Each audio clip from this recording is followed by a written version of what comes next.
पिछले साल की शुरुआत बेशक कारों की बिक्री के मामले में थोड़ी सुस्त रही हो, लेकिन साल 2026 की शुरुआत ऑटो इंडस्ट्री के लिए बेहद खास रही है।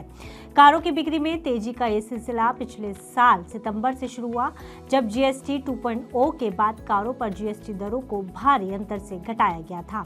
यही सिलसिला अब भी कायम है और जनवरी में कारों की बिक्री का आंकड़ा 4.5 लाख तक पहुंच गया है, जिसके बूते बिक्री ने कई रिकॉर्ड तोड़ दिए हैं। लेकिन किस कंपनी ने मारी है बाजी और किसकी कितनी कारें बिकी, आइए जानते हैं इस वीडियो में। नमस्कार, मेरा नाम है गुंजन मित्तल और आप देख रहे हैं मनी 9। जनवरी 2026 में भारत में पैसेंजर्स व्हीकल की बिक्री में जबरदस्त उछाल देखने को मिला और इस महीने कारों की कुल बिक्री लगभग 4,55,000 से ज्यादा यूनिट्स रही हैं, जो कि पिछले साल की तुलना में 12.5% की ग्रोथ दिखाती हैं। वहीं दिसंबर 2025 से भी ये 14% अधिक वृद्धि दिखाता है। यानी 2026 के पहले महीने से ही ऑटो मार्केट में घरेलू मांग और कस्टमर उत्साह के नए रिकॉर्ड सेट कर दिए गए हैं।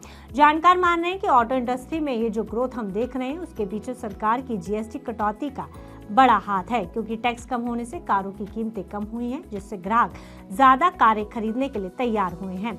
आंकड़े बताते हैं कि कीमतें कम होने से किफायती कारों की डिमांड ज्यादा बढ़ी है, यानी बड़ी कारों के मुकाबले छोटी कारों की सेल्स ज्यादा रही है।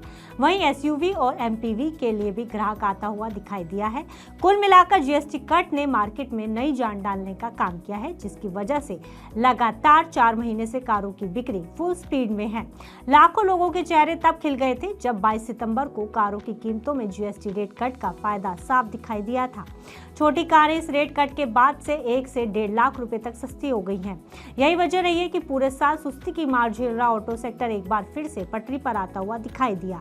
कंपनियों के परफॉर्मेंस की बात की जाए तो जनवरी 2026 में एक बार फिर से मारुति बाजी मारती हुई दिखाई दे रही है।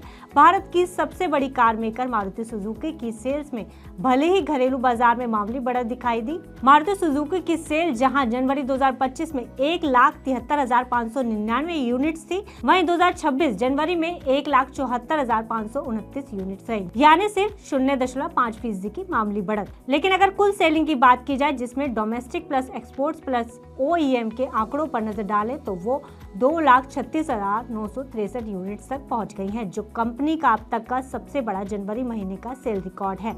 इस पर कंपनी का कहना है कि मांग अभी भी मजबूत दिखाई दे रही है, जिससे स्टॉक में कमी आई है, इसलिए आने वाले समय में वेटिंग पीरियड थोड़ा ज्यादा हो सकता है। हालांकि इस बार टाटा मोटर्स ने बड़ा धमाका किया है और जनवरी में 70,222 यूनिट्स बेच डाली हैं, यानी 46% की जबरदस्त ग्रोथ। इस सेल में टाटा नेक्सॉन और पंच जैसे एसयूवी मॉडल्स का योगदान सबसे ज्यादा रहा है। टाटा ने कहा है कि इसका श्रेय ग्राहकों की पसंद और प्रोडक्ट पोर्टफोलियो को जाता है। वहीं महिंद्रा एंड महिंद्रा की बात करें तो महिंद्रा एंड महिंद्रा ने भी इस महीने शानदार प्रदर्शन किया है। महिंद्रा एंड महिंद्रा ने 25% ग्रोथ के साथ 63,510 यूनिट्स बेची हैं। उनके एसयूवी मॉडल जैसे स्कॉर्पियो और बोलेरो की मांग काफी मजबूत रही है। वहीं हुंडई के प्रदर्शन पर नजर डालें तो हुंडई मोटर इंडिया ने भी अच्छा प्रदर्शन किया है। 9.5% की ग्रोथ के साथ कंपनी 59,107 यूनिट्स बेची हैं। ये कंपनी का हाईएस्ट एवर जनवरी डोमेस्टिक सेल्स भी रहा है। कंपनी का कहना है कि 2026 में बिक्री उम्मीद से बेहतर रही है। वहीं टोयोटा, किया और रेनो और एमजी और होंडा ने भी डबल डिजिट ग्रोथ दर्ज की है। टोयोटा ने 17% का ग्रोथ दिखाया है। किया इंडिया और रेनो ने भी बढ़ोतरी दर्ज की है। हालांकि होंडा कार इंडिया को जनवरी में कमी का सामना करना पड़ा है। ओवरऑल ट्रेंड की बात करें तो बाजार में एसयूवी और एमपीवी की डिमांड बहुत तेज है। लोगों ने इन मॉडल्स को खूब पसंद किया है। वहीं कॉम्पैक्ट हैचबैक्स और वैल्यू कार्स में मारुति और टाटा जैसे ब्रांड्स की वजह से सेल मजबूत दिखाई दी है। खरीदार अब affordable pricing plus features plus safety को एक साथ देख रहे हैं, जिसकी वजह से कुछ कंपनियों के वेटिंग लिस्ट में ऑर्डर बढ़े हैं, जिसका मतलब है कि आगे भी तेजी का ये दौर कायम रहने की उम्मीद है। मौजूदा जीएसटी रेट की बात करें तो अभी छोटी कारों पर 18% ही जीएसटी देना पड़ रहा है, जिसकी दर पहले 28% थी।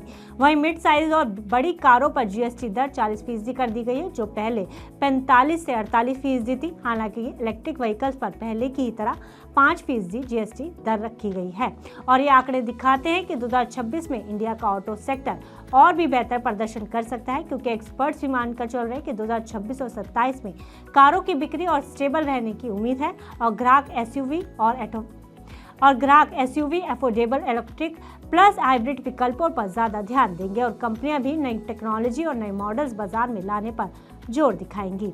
फिलहाल इस खबर में इतना ही। आप बिजनेस से जुड़ी अन्य खबरों के लिए देखते रहिए मनी 9। ग्लोबल संकेतों के दम पर कैसे खुलेंगे हमारे बाजार? क्या कह रही हैं खबरें और ब्रोकरी रिपोर्ट्स? किन शेयरों में बनेगा पैसा?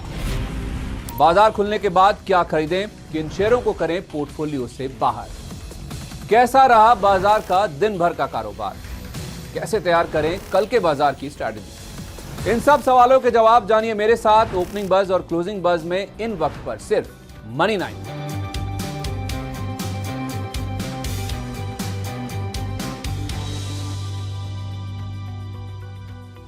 मनी 9 लाया है मेंबरशिप प्रोग्राम मनी 9 प्राइम। अब आपके दिमाग में कई सारे सवाल होंगे, मसलन आखिर क्या है ये मनी 9 प्राइम? आपके लिए यानी दर्शकों के लिए इसके क्या फायदे हैं? और एक बड़ा सवाल ये कि मनी 9 प्राइम से आखिर जुड़ना कैसे है? तो इसकी पूरी जानकारी हम आपको देने जा रहे हैं। मनी 9 प्राइम में 3 प्लान होंगे, इकोनॉमी, स्टैंडर्ड और वीआईपी। तो फटाफट ज्वाइन कीजिए YouTube पर मनी 9 प्राइम। ज्वाइन करने के लिए मनी 9 के YouTube पेज पर जाइए, होम पेज पर मिलेगा ज्वाइन बटन, इसे क्लिक करें, अपनी पसंद का प्लान चुनें और बस हो गया, अब आप रहेंगे सबसे आगे।